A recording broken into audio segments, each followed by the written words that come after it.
Assalamualaikum warahmatullahi wabarakatuh. Bismillahirrahmanirrahim. Alhamdulillahirabbil alamin. Wa bihi nasta'inu 'ala umuri dunya waddin. Wassalatu wassalamu 'ala asyrofil anbiya'i wal mursalin sayyidina wa maulana Muhammadin. Rabbi shrah li sadri wa yassir li amri fahlul 'uqdatam min lisani yafqahu qawli. Yang kami hormati, kami banggakan anak-anakku panitia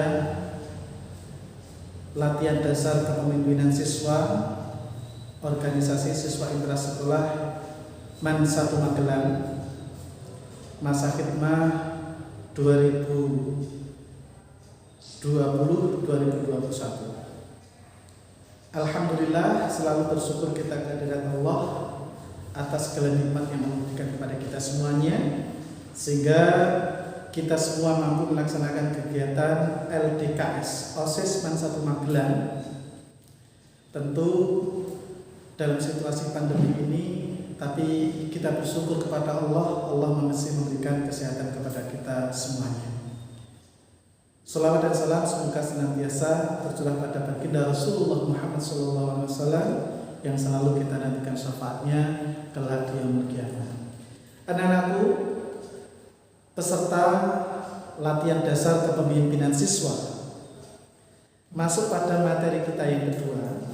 Setelah tadi anak-anak memahami, mengerti, yang kemudian dilanjutkan dengan tugas yang nanti dikerjakan secara virtual ini atau secara daring ini, dari Bapak Kepala Madrasah tadi menekankan adanya satu kepemimpinan. Substansi kepemimpinan adalah bagaimana kemudian anak-anak bisa mengelola, bisa memanajemen sebuah organisasi. Dan materi yang kedua ini Pak Nur akan sampaikan tentang keorganisasian. Alhamdulillah, dilihat dari sebuah pengertian bahwa organisasi adalah sebuah kumpulan, kelompok, individu yang memiliki satu ikatan, yang memiliki satu tujuan. Maka lazim kita sering melihat dan mendengar adanya sebuah visi dan misi organisasi. Nah, saya yakin anak semua, kalau kita melihat sebagai contoh dari sebuah organisasi, itu adalah MAN 1 Magelang, di mana MAN 1 Magelang memiliki visi mewujudkan peserta didik yang berakhlakul karimah, unggul dalam prestasi dan terampil. Begitu juga anak-anakku yang terpilih dan sebagai peserta LDKS ini. Sebagai pembekalan, maka perlu adanya latihan dasar kepemimpinan siswa yang oleh Bapak Kepala Madrasah dikatakan diklat atau pendidikan dan pelatihan. Selama 4 hari ke depan, di mana LDKS ini akan kita laksanakan secara daring, 2 hari secara virtual dan 2 hari kita secara tatap muka, insya Allah, yang akan nanti dilaksanakan pada hari Jumat dan Kamis dengan peserta yang terbatas. Kita lanjutkan pada materi kita tentang organisasi adalah sebuah wadah adanya satu kesatuan dan kesamaan tujuan antar beberapa individu dalam mewujudkan satu tujuan, satu visi.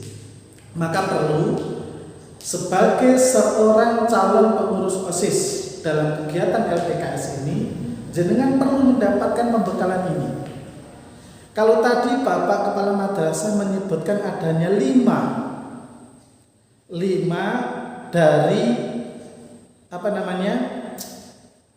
prinsip kerja Kementerian Agama. Ini menyeluruh, semua lapisan terkena, termasuk anak-anak semua sebagai pengurus OSIS.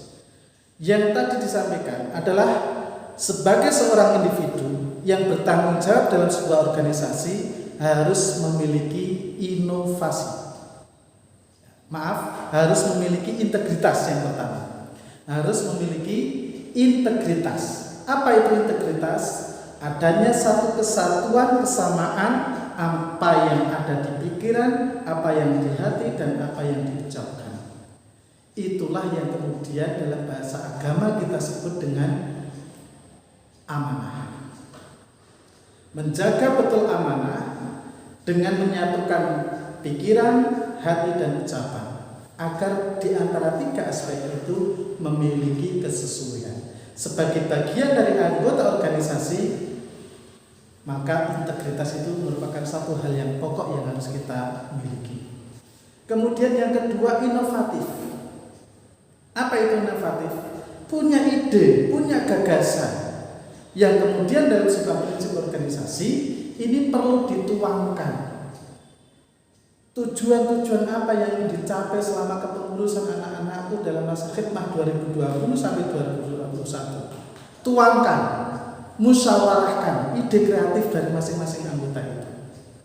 Sehingga dari situlah muncul program kerja yang didahului dengan visi visi organisasi OSIS.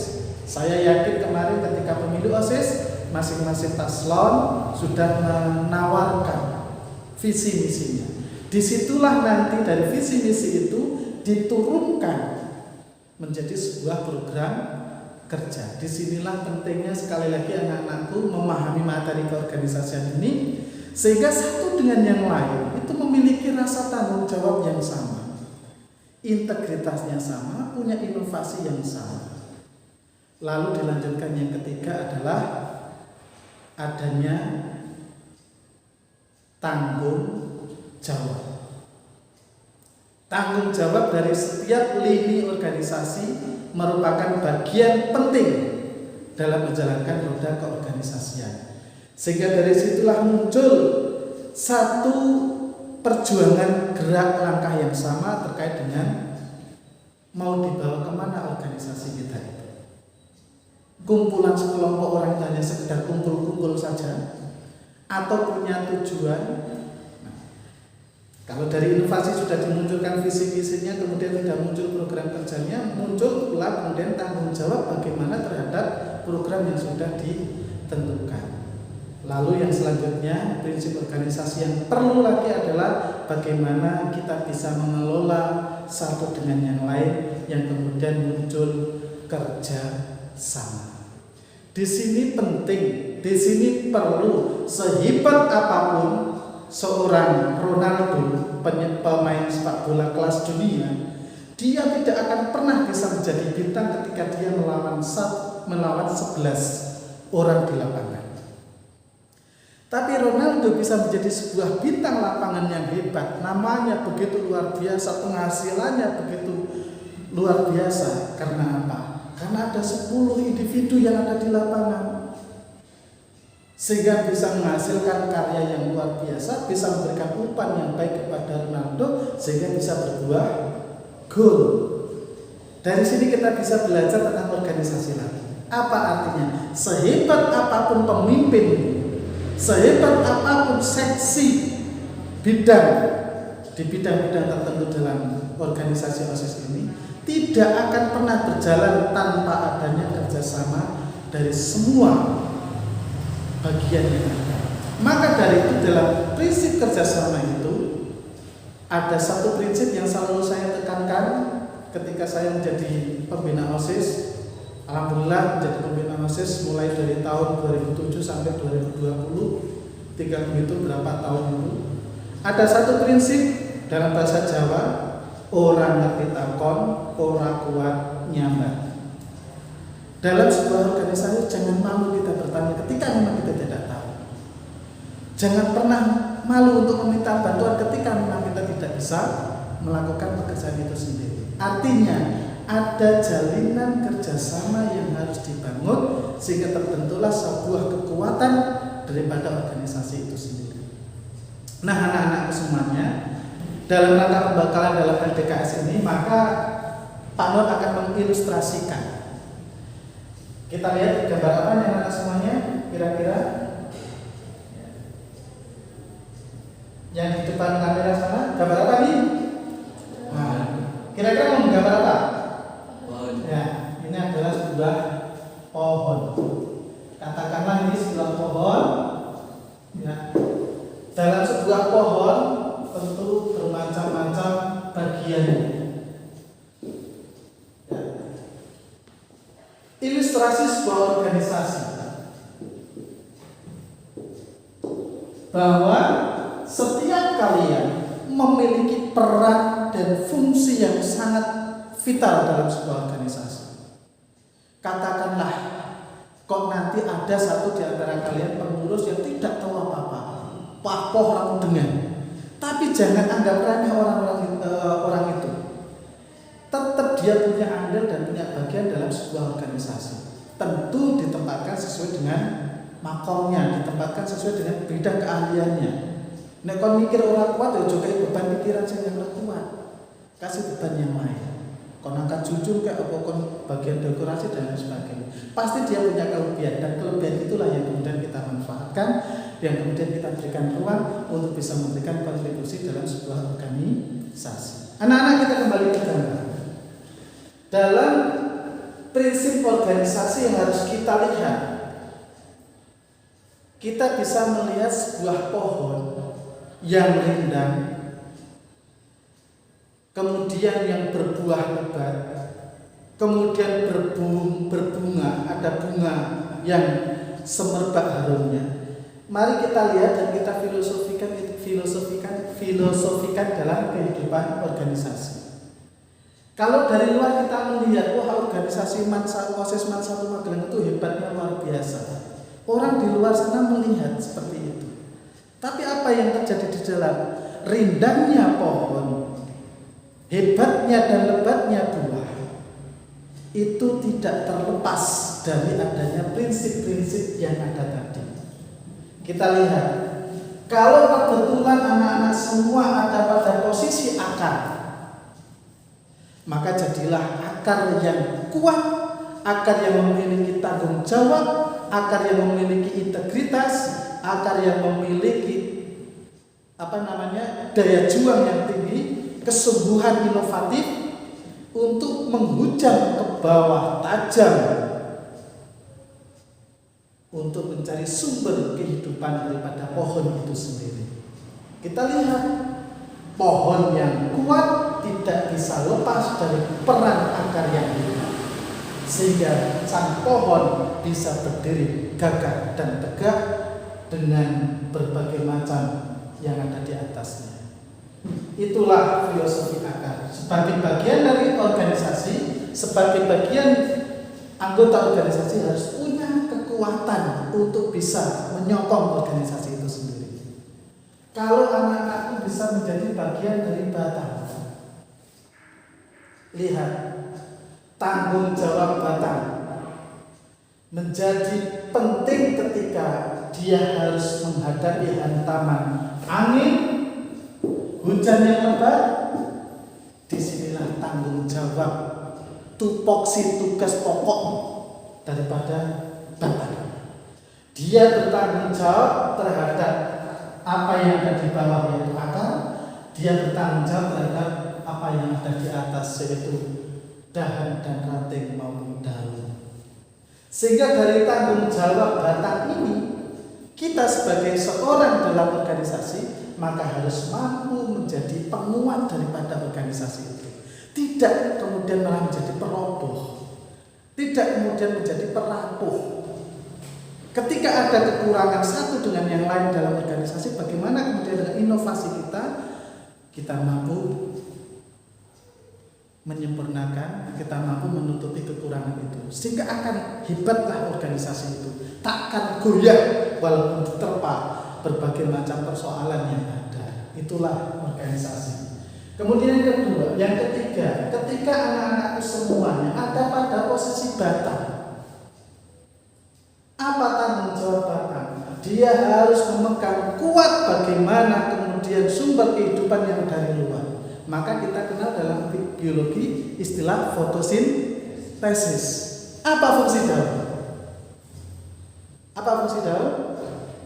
Kira-kira mengolah sumber matahari, mengolah CO2 menjadi O2. Ini daya guna dari batang, dari ranting. Batang sudah kemudian ranting. Dari sinilah terbentuklah satu pengolahan yang luar biasa yang pada akhirnya nanti akan berbuah kepada sesuatu yang membawa keharuman dari pohon itu sendiri. Maka muncullah bunga. Kita lihat keindahan pohon ketika kita bisa melihat bunganya mekar dan lain sebagainya. Dari hasil inovasi, dari hasil integritas, inovasi, kerjasama, tanggung jawab, maka muncullah yang kemudian apa itu yang namanya buah. Taruhlah ini adalah pohon apel itu aja. Sehingga pohon yang hebat ini, yang terdiri dari struktur akar yang punya tanggung jawab, struktur batang yang punya tanggung jawab, struktur ranting yang punya tanggung jawab, daun dan bunga, maka berkaryalah atau berbuahlah buah dari pohon itu sendiri.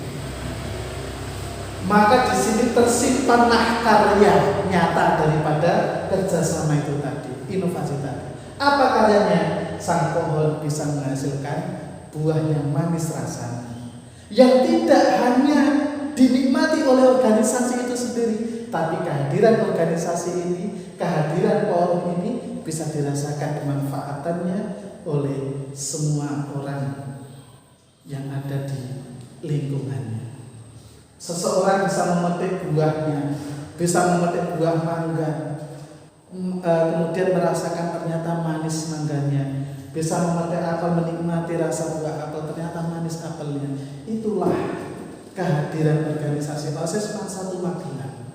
Dimanapun jenengan berada, syukur-syukur ketika nanti sudah posisi normal, tuangkan semua ide kreativitas kalian untuk bisa membuat sebuah sesuatu yang spektakuler. Ingat kakak-kakakmu dulu di OSIS sudah belajar bagaimana membuat sebuah event yang besar, mulai dari event nasional sampai event-event yang sifatnya regional. Itu salah satu bagaimana kemudian organisasi OSIS 41 Magelang itu betul-betul bisa hadir dalam ilustrasi pohon tadi, menjadi pohon yang kuat, pohon yang lebat, pohon yang bisa berbunga harum, pohon yang bisa menghasilkan buah yang nyata. Begitu juga OSIS 41 Magelang dalam masa khidmah 2020-2021 harus lebih baik daripada kakak-kakakmu yang kemarin memegang amanah pada 2019-2020. Satu di antara indikator keberhasilan kakak-kakakmu adalah ketika jenengan bisa menjadi lebih baik daripada mereka. Dan satu keberhasilan daripada mereka kakak-kakakmu nanti ketika mereka terjun di dunia kampus, ketika mereka terjun di dunia masyarakat nyata, dia bisa menunjukkan khairun nas anfa'uhum linnas. Dia bisa menjadi pohon-pohon yang tumbuh mekar, berbuah manis yang bisa diamalkan dan bisa ditasyarufkan kemanfaatannya untuk kemaslahatan umat. Itulah harapan kita anak-anak semuanya. Maka sekali lagi dalam LDKS ini kami berharap walaupun dilaksanakan secara daring, akan tetapi ada hikmah, ada ilmu yang bisa kita manfaatkan sehingga kita bisa menjadi organisasi yang betul-betul bisa dirasakan kehadirannya oleh madrasah ini, bisa menjadi pribadi dalam organisasi yang bisa dirasakan kehadirannya di masyarakat, yang pada akhirnya akan membawa anak-anak menjadi pribadi yang khairun nas anfa'uhum linnas. Terima kasih, ini materi kita tentang organisasian dan kita lanjutkan nanti pada materi yang selanjutnya. Insya Allah di hari besok ada manajemen organisasi yang akan disampaikan oleh narasumber yang lain. Terima kasih. Assalamualaikum warahmatullahi wabarakatuh.